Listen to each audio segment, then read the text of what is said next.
सुप्रभात मुलांनो. वर्ग 10वी विषय मराठी, स्थूलवाचन चौथा पाठ आहे आणि पाठाचं नाव आहे व्युत्पत्ती कोश. तर मुलांनो, आपण पूर्ण आठवडा ह्या पाठाचं स्पष्टीकरण एक्सप्लेनेशन हम लोगों ने देखा. मुझे आशा है कि आपको ये पाठ, ये लेसन अच्छी तरह से समझ में आया होगा. आज हम इस लेसन के ऊपर जो स्वाध्याय है, जो कृति है, आपके टेक्स्ट बुक में पेज नंबर 65, उसके ऊपर इस लेसन से रिलेटेड क्वेश्चंस है. So today we are going to discuss all this questions related to this lesson. Okay, so we will start the first question. What is the first question? प्रश्न पहिला आहे, टिप लिहा. टिप मतलब शॉर्ट नोट्स. ओके.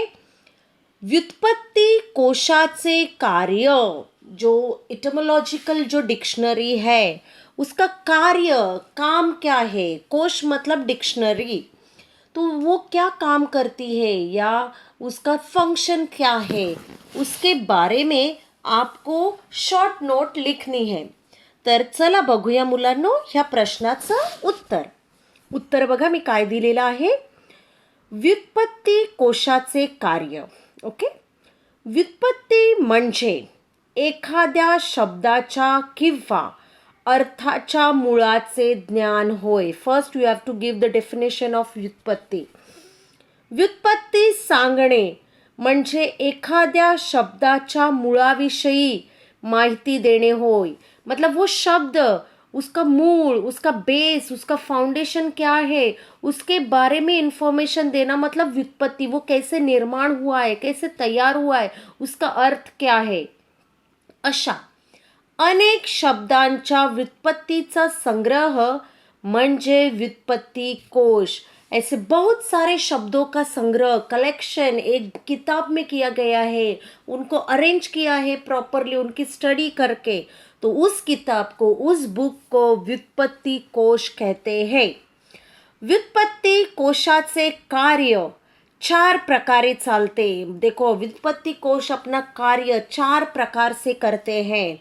कौन से हैं वो आगे कंटिन्यू आंसर है. देखो, पहिलं, मराठी भाषेतील प्रमाण व बोली भाषा शब्दांचे मूल रूप दाखवणे. जो मराठी भाषा है उसमें प्रमाण भाषा मतलब मराठी और बोली भाषा मतलब जो लोकल लैंग्वेजेस रहते, तो उस लैंग्वेज में उस शब्दाचे मूळ रूप दाखवणे. उसका मूळ क्या है, ओरिजिनल रूप या ओरिजिनल फॉर्म, वो दिखाना उत्पत्ति कोश का सबसे बड़ा कार्य है. फर्स्ट वन, कि मराठी भाषे में जो शब्द है, प्रमाण भाषा या बोली भाषा दोनों में, तो उसका मूल रूप दाखवणे. सेकंड, विशिष्ट प्रदेशात व भौगोलिक परिसरात एकाच शब्दातील उच्चारात बदल होत असतो. देखो, कभी कभी मतलब एक गांव में जो शब्द है उसे अलग तरीके से प्रोनाउंस करते और दूसरे गांव में उसी शब्द को अलग तरीके से प्रोनाउंस करते. Pronunciation is different. भौगोलिक मतलब ज्योग्राफिकल कंडीशन के हिसाब से शब्दों का उच्चारण बदलता है. या शब्दांच्या उच्चारातील बदल व फरक दाखवणे. देखो कि वो शब्द का उच्चारण, प्रोनाउंसिएशन में कैसे डिफरेंस है, ये दिखाना.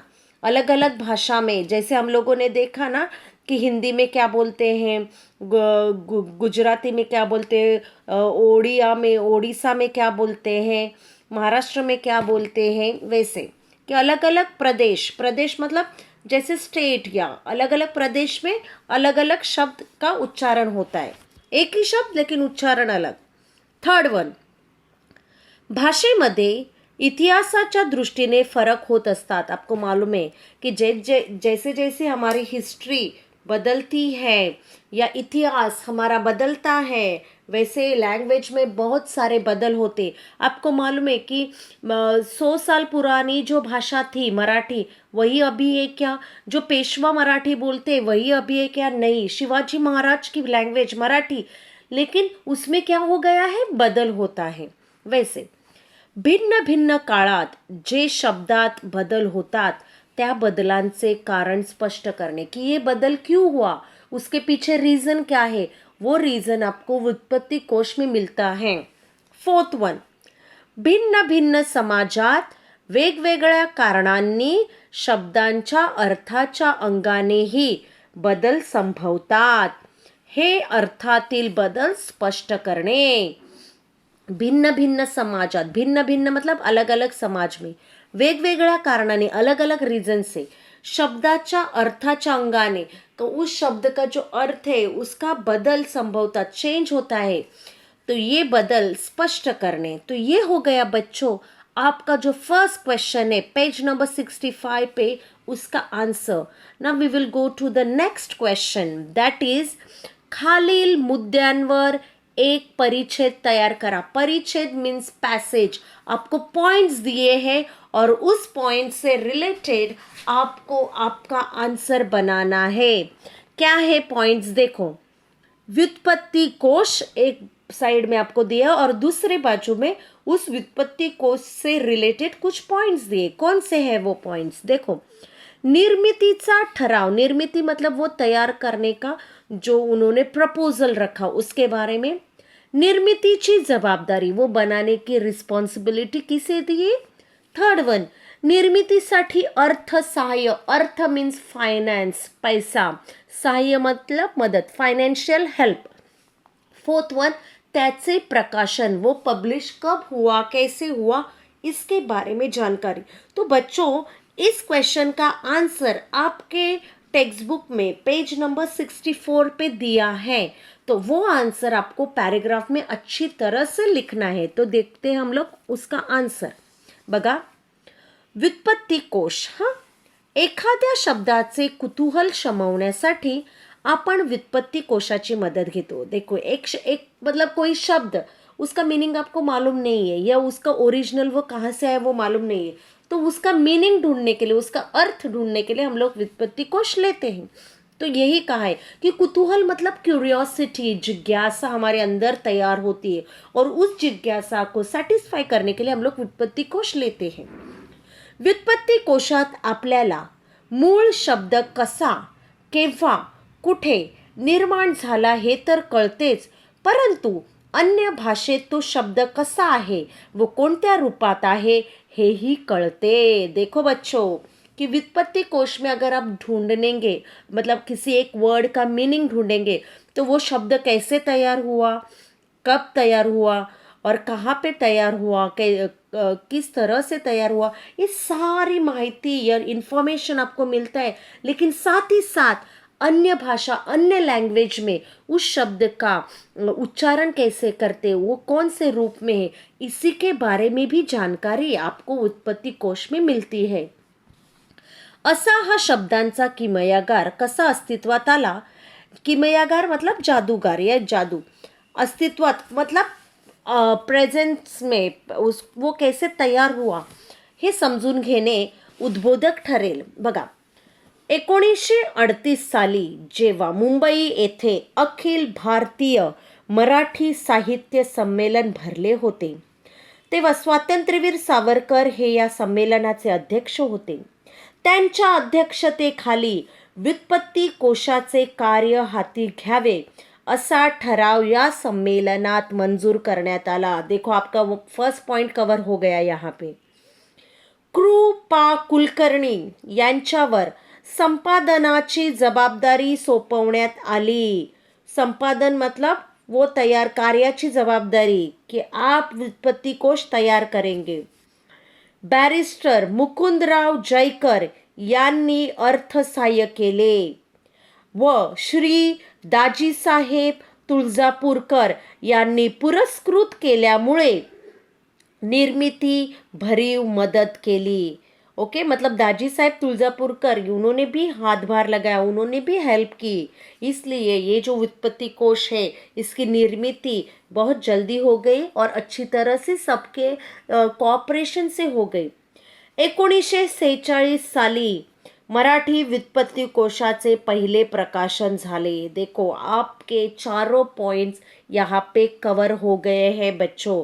कि ठहराव कब हो गया, निर्मिती की जवाबदारी किसने ली, इसके लिए अर्थसहाय्य किन्होंने किया, अर्थसहाय्य बैरिस्टर मुकुंदराव जयकर, और श्री दाजी साहेब तुळजापुरकर, और प्रकाशन 1946 में हो गया। जबाबदारी ली थी कृपा कुलकर्णी, और निर्मितीचा ठराव 1938 साली मुंबई में जहाँ पे ये कन्वेंशन हुआ था वहाँ पे हो गया। पूरा आंसर आपके पॉइंट्स कवर करता है। ओके बच्चों, तो ये हो गया आपका second answer. Now we will go to the third question. What is the third question? पाठाबाहेरची उदाहरणे शोधून खालील कृती करा। और आपको क्या कृती दी है देखो, बीच में जो बॉक्स आहे, मधली जी चौकट आहे त्या चौकटीमध्ये लिहिलेलं आहे व्युत्पत्ती कोश, मतलब इटमोलॉजिकल डिक्शनरी, आणि एका बाजूला लिहिलेलं आहे शब्द अनेक, हाँ, आणि अर्थ एक, मतलब शब्द अनेक है, अलग अलग है, लेकिन मीनिंग एक है। और उदाहरण दिया है आपको जल, नीर, तोयो, और इसका मीनिंग है पानी। पानी के ये समानार्थी शब्द है बच्चों। पानी को जल भी बोलते, नीर भी बोलते, तोय भी बोलते। दूसरे बाजू में है शब्द एक, अर्थ अनेक, मतलब शब्द चेंज नहीं होता है, शब्द वही रहता है, लेकिन उसका मीनिंग, अर्थ मतलब क्या, मीनिंग चेंज होता है। देखो, झाडाचे पान, ज्याला आपण पर्ण म्हणतो, काय म्हणतो, पर्ण, झाडाचे पान, पान हा शब्द दिलेला आहे मुलांनो। एक आहे आपण म्हणतो की राहुल झाडाचे पान आण, म्हणजे ते पान, झाडाचं पान, आणि आपण म्हणतो राहुल पुस्तकाचे पान फिरव, मतलब आपका टेक्स्टबुक का पेज, आणि दुसरं पान म्हणजे पुस्तकाचे पान, ज्याला आपण पृष्ठ असे पण म्हणतो। आता तुम्हाला इथे मुलांना हे तुम्हाला उदाहरण दिलेलं आहे, तुम्हाला तुमची स्वतःची उदाहरणं शोधायची आहेत। पाठाबाहेरील, मतलब जो टेक्स्टबुक में दिया है वही नहीं, तो इसके उदाहरण देखो कि पहला शब्द अनेक, अर्थ एक, बघा, सागर, रत्नाकर, सिंधू, जलधी, म्हणजेच काय, समुद्र। तर मुलांना समुद्र या शब्दाचे समानार्थी शब्द आहेत सागर, रत्नाकर, सिंधू आणि जलधी। म्हणजे शब्द अनेक आहेत, अर्थ काय आहे, एक आहे।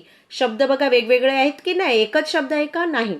दुसऱ्या बाजूला बघा, शब्द एक पण अर्थ काय आहे, अनेक। उदाहरणार्थ तीर, जेव्हा आपण म्हणतो तीर, तीर म्हणजे बाण, बाणातून तीर सुटला, तीर म्हणजे काय, बाण सुटला, ॲरो। आणि दुसरा म्हणतो की नदीच्या तीरावर झोपडी होती, म्हणजे इथे तीर म्हणजे किनारा, नदीचा काठ, बँक ऑफ द रिव्हर मुलांनो। म्हणजे इथे बघा की शब्द एकच आहे, परंतु त्याचे दोन अर्थ वेगवेगळे आहेत।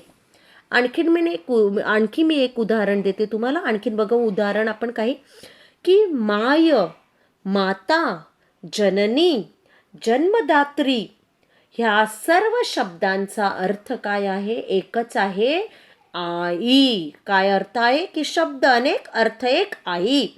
आणि इथे बघूया आपण की शब्द एक, अर्थ अनेक, की सर, आपण जर म्हटलं सर, की सर वर्गात आले, म्हणजे कोण, सर म्हणजे कोण, शिक्षक, गुरुजी वर्गात आले।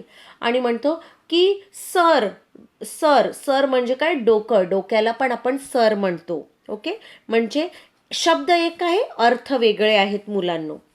आणखीन पुढे जाऊया आपण, की पुढे काय सांगितलेलं आहे, की माय, माता, जननी, मी मगाचंच उदाहरण दिलेलं आहे तेच आहे तिकडे, परंतु शब्द एक आणि अर्थ अनेक मध्ये बघूया आपण, की मान, मान, की आपण म्हणतो की त्याचा मान सन्मान केला, मान म्हणजे काय, सन्मान, मान देणे, मोठ्यांना मान देणे, वडीलधाऱ्या व्यक्तींना मान देणे, मान म्हणजे काय, सन्मान, रिस्पेक्ट।